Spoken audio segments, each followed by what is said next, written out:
This volcano in the Fagradalsfjall area of the Iceland called Litli-Hrútur is amazing.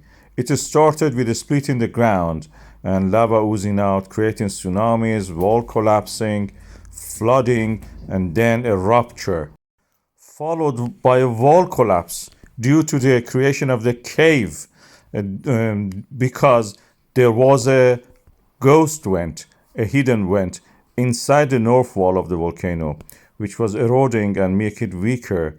And by weakening it, it prepared that rupture in the north wall.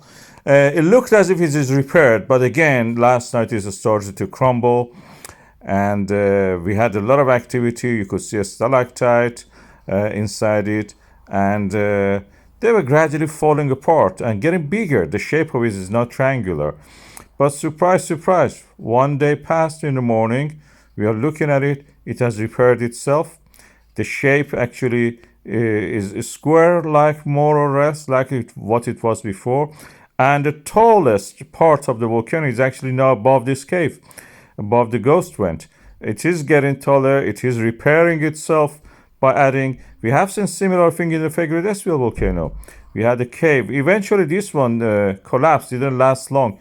Yeah, similar to that in the Meridel in 2022.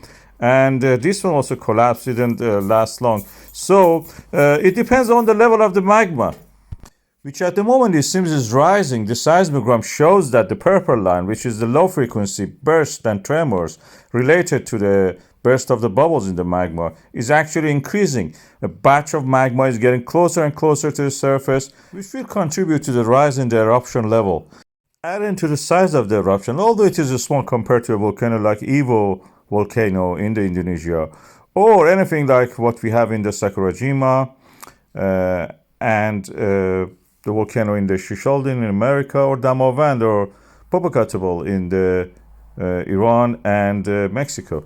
Fagradalsfjall is the yellow dot, so quite a small yet compared to what we have in the worldwide area. And the whole Evo crater can cover the whole area of the Fagradalsfjall system.